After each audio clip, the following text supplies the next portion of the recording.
Episode തുടങ്ങുന്നതിന് മുമ്പ് എനിക്കൊരു കാര്യം പറയാനുണ്ട്. ഇനിയും ബ്ലാക്ക് ക്ലോവറിന്റെ എപ്പിസോഡുകൾ 2 ദിവസം ഇടവിട്ടാണ് വരിക.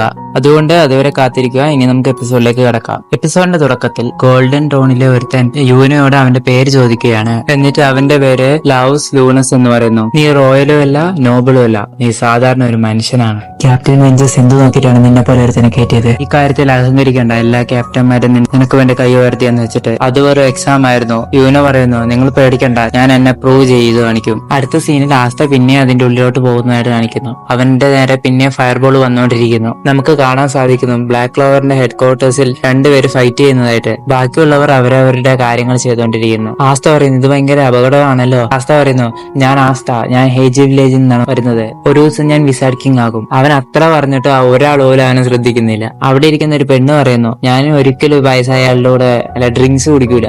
അങ്ങോട്ടേക്ക് ഒരു ഫയർബോൾ വന്ന് ആസ്തേന്റെ മേത്ത് കൊള്ളുന്നു. അപ്പൊ ഒരു പെണ്ണും വേറൊരാളും കൂടെ വഴക്ക് കൂടിക്കൊണ്ടിരിക്കുന്നു. അപ്പൊ അവിടെയുള്ള വേറൊരുത്തം പറയുന്നു, നിങ്ങൾ നിർത്തിയില്ലെങ്കിൽ എന്റെ അനിയത്തെയാണ് സത്യം, ഞാൻ നിങ്ങളെ വെറുതെ വിടൂല. ക്യാപ്റ്റൻ യാമിക്കാണെങ്കിൽ ദേഷ്യം വന്നിട്ട് അവന്റെ ശക്തി വെച്ചിട്ട് മതിലിനെ ഒറ്റയിടി. എന്നിട്ട് പറയുന്നു, എല്ലാരും നിർത്തിക്കോ. അപ്പൊ എല്ലാവരും അവന്റെ അടുത്തേക്ക് വന്നിട്ട് ടൂർണമെന്റിനെ പറ്റി ചോദിക്കുന്നു. അവരെല്ലാവരും അവർക്ക് വേണ്ട സാധനങ്ങൾ ക്യാപ്റ്റൻ യാമിയോട് ചോദിക്കും. ക്യാപ്റ്റൻ യാമി പറയുന്നു, എനിക്കറിയാം നിങ്ങൾക്ക് എന്നെ ഇഷ്ടമാണ്, നിങ്ങളെല്ലാവരും മിണ്ടാണ്ടിരിക്കെ. ക്യാപ്റ്റൻ യാമി ആസ്തേനെ അന്വേഷിച്ചുകൊണ്ടിരിക്കുന്നു. എന്നിട്ട് ആസ്തേനെ കൊണ്ടുവന്നിട്ട് അവരെ പരിചയപ്പെടുത്തുകയാണ്. എന്നിട്ട് പറയുന്നു, ഇവനാണ് നമ്മളെ പുതിയ മെമ്പർ. ആസ്ത പറയുന്നു, ഞാൻ ഹേജി വില്ലേജിൽ നിന്നാണ് വരുന്നത്.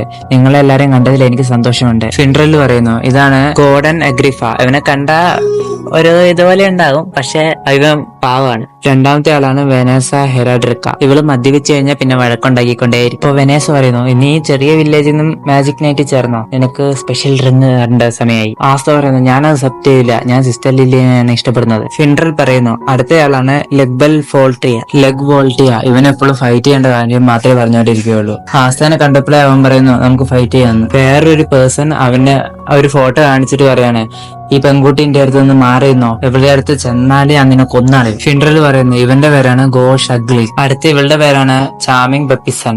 ഇവക്ക് തിന്നാൻ മാത്രമേ ഇഷ്ടമുള്ളൂ. ഇത് ഗ്രേ ആണ്. ഇവനെ പറ്റി കൂടുതലൊന്നും എനിക്കറിയില്ല, പക്ഷെ നല്ലയാളാണ്. ഈ ലാസ്റ്റ് ഉള്ള ഇവനാണ് മാഗ്നസ് ഫെങ്. ഇവൻ ഒരു ഗുണ്ടയാണ്, പക്ഷെ നല്ലവനാണ്. പിന്നെ എന്റെ പേരാണ് ഫിൻഡ്രൽ റോഡ് കേസ്. ഇതാണ് black വോൾഫിന്റെ captain Yami സൂക്കി hero. Yami പറയുന്നു, ഇവിടെ വേറെ മെമ്പേഴ്സും ഉണ്ട്. അവരാണ് കുറച്ചുപേര് മിഷനിലും കുറച്ചുപേര് ഉറങ്ങുകയൊക്കെയാണ്. ആസ്തയാണ് ഒച്ചത്തിൽ ടാങ്ക് യു എന്നൊക്കെ പറയുന്നു. അത് കേട്ടിട്ട് യാമിക്ക് ദേഷ്യം വന്നിട്ട് പറയുന്നു, മിണ്ടാണ്ടിരിക്കാൻ. ഇവന്റെ ജോലി എന്താന്ന് പറഞ്ഞെടുക്കുക, പക്ഷെ കൊല്ലരുത്. മേഘന എഴുന്നേറ്റ് എന്നിട്ട് പറയാണ്, നിന്നെ പോലെ ശക്തി കുറഞ്ഞവൻ ഹേജ് വില്ലേജ് എന്ന് പറഞ്ഞ ലോക്കൽ വില്ലേജിൽ നിന്ന് വന്നത്. എന്നിട്ട് നിന്റെ അടുത്താണെങ്കിൽ ഒരു മാജിക് സെൻസ് ചെയ്യാനും പറ്റുന്നില്ല. എന്നിട്ട് നീ ബ്ലാക്ക് വോൾഫിന്റെ മെമ്പറാണ്.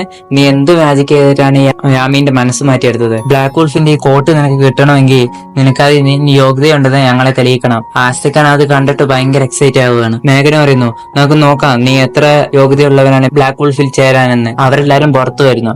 എന്നിട്ട് മേഘന പറയുന്നു, നിനക്ക് ഞാൻ ഓരോ ടാസ്ക് തരാം, അത് നീ കംപ്ലീറ്റ് ആക്കിയാൽ ഈ കോട്ട് നിനക്ക് കിട്ടാനുള്ള യോഗ്യത ഉണ്ടെന്ന് എനിക്ക് മനസ്സിലാവും. ആദ്യം തന്നെ നീ എനിക്ക് 5000 സിറ്റപ്പ് ചെയ്ത് കാണിക്കുക. എന്നിട്ട് അവനെ കൊണ്ട് പല ഇങ്ങനെ ടാസ്കുകൾ ചെയ്യിപ്പിച്ചുകൊണ്ടിരിക്കുന്നു. എന്റെ ലെക്സ് പറയുന്നു, ഇവന്റെ അടുത്ത് മാജിക് ഇല്ലെങ്കിലും പക്ഷെ അവന്റെ ഫിസിക്കലി അവൻ ഭയങ്കര സ്ട്രോങ് ആണ്. ആസ്ത പറയുന്നു, നീ കൺവിൻസ് ആയില്ലേ, ഇനി എനിക്ക് ആ ബ്ലാക്ക് വോൾഫിന്റെ കോട്ട് തരുമോ? നീ എന്തിനാ ഇത്രയും ധൃതി കാണിക്കുന്നത്? ഇനി ഒരു ലാസ്റ്റ് ടാസ്കും കൂടെ ഉണ്ട്. നീ എന്ത് വേണമെങ്കിലും ചെയ്തു. ഒന്നെങ്കിൽ നീ എന്റെ അറ്റാക്ക് എതിർക്കുകയോ അല്ലെങ്കിൽ അതിനെ നിന്ന് ഡോജ് ചെയ്യുകയോ ചെയ്യണം. നീ അങ്ങനെ ചെയ്തു കഴിഞ്ഞാൽ നിനക്ക് ബ്ലാക്ക് വോൾഫിലോട്ട് വരാൻ. ആസ്ത അവന്റെ ഗ്രിമോളിൽ നിന്നും എന്റെ സോഡ് എടുക്കുന്നു. മാഗന അവന്റെ ഫയർബോൾ വെച്ച് അറ്റാക്ക് ചെയ്യുന്നു. ആസ്തയാണെങ്കിൽ അതെല്ലാം എളുപ്പത്തിൽ ഡോജ് ചെയ്യുന്നു.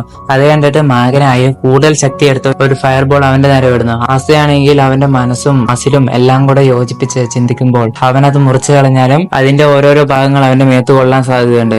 പിന്നെ അവന്റെ ബുദ്ധി നിലച്ചുപോയി. അവൻ തോറ്റു കൊടുക്കുന്നില്ല. അവന്റെ മസിലും അവന്റെ റിഫ്ലക്സും എല്ലാം കൂടെ അവൻ തോറ്റു കൊടുക്കാണ്ട് ആ മാജിക് ബോളിനെ ഒറ്റ അടി. എന്നിട്ട് ആ ബോൾ നേരെ ചെന്ന് മാഗ്നന്റെ മേത്ത് കൊള്ളുന്നു. എല്ലാരും സന്തോഷിക്കുകയാണ്. ക്യാപ്റ്റൻ യാമി അത് കണ്ടിട്ട് ചിന്തിക്കുകയാണ്, ഇവനെ മാജിക്ക് മുറിക്കാൻ മാത്രമല്ല അത് റിഫ്ലക്സ് ചെയ്യാൻ പറ്റുമല്ലേ. ആസ്തക്കാണ് അത് കണ്ടിട്ട് ഞെട്ടിപ്പോവാണ്.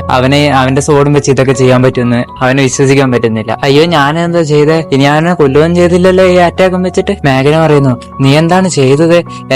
ഞാൻ എന്റെ മാജിക് ഇപ്പൊ സ്റ്റോപ്പ് ചെയ്തില്ലായിരുന്നെ ഞാനിപ്പോ എന്റെ മാജിക് കൊണ്ട് തന്നെ മരിച്ചു പോയേനെ. എന്നിട്ട് അവന്റെ അടുത്ത് ഓടി ഒന്ന് കെട്ടിപ്പിടിച്ചിട്ട് പറയാണ്, നിന്നെ എനിക്ക് ഭയങ്കര ഇഷ്ടപ്പെട്ടു, പിന്നെ ഞാൻ നിന്നെ വില്ലേജ് വെച്ച് ജഡ്ജ് ചെയ്തതിന് സോറി, ഞാനൊരു വില്ലേജിൽ നിന്ന് തന്നെയാണ് വന്നത്. ആസ്ത പറയുന്നു, അത് വലിയ കാര്യമൊന്നുമല്ല, എന്റെ അടുത്ത് മാജിക് പവർ ഒന്നും ഇല്ല. അപ്പൊ മാഗന പറയുന്നു, മാജിക് പവർ ഇല്ലെങ്കിൽ എന്താ, നീ എന്റെ അറ്റാക്കിനെ തിരിച്ച് എന്റെ നേരത്തെ തന്നെ അയച്ചില്ലേ. എല്ലാവരും ആസ്തേനെ കണ്ട് ഇംപ്രസ് ആവുകയാണ്. മാഗന ബ്ലാക്ക് വൂൾഫിന്റെ കോട്ട് അവന് കൊടുക്കുന്നു. വെനസി ആണെങ്കിൽ അവന്റെ കോട്ട് അവന് ഇട്ടു കൊടുക്കുന്നു. എന്നിട്ട് ബ്ലാക്ക് വൂൾഫിന്റെ ചിഹ്നം അതിന്റെ മേലെ ആക്കുന്നു. മാഗന പറയുന്നു, ഇതിപ്പോ ഒഫീഷ്യൽ ആയിട്ട് തീരുമാനിച്ചിരിക്കുകയാണ്, നീ ബ്ലാക്ക് വൂൾഫിലെ മെമ്പർ ആണെന്ന്. നീ ബ്ലാക്ക് വൂൾഫിനോ അല്ലെങ്കിൽ യാമിന്റെ പേരിന് കളങ്കം വരുത്തരുത്. ആസ്തയാണെങ്കിൽ ഒച്ചത്തിൽ അലറിക്കൊണ്ട് പറയുന്നു താങ്ക് യു എന്ന് പറയുന്നു. എന്നിട്ട് യാമി പിന്നെ അവനോട് മിണ്ടാണ്ടിരിക്കാൻ പറയുകയാണ്. പുതിയ ക്യാരക്ടറിന്റെ എൻട്രി കാണിച്ചുകൊണ്ട് എപ്പിസോഡ് അവസാനിക്കുന്നു.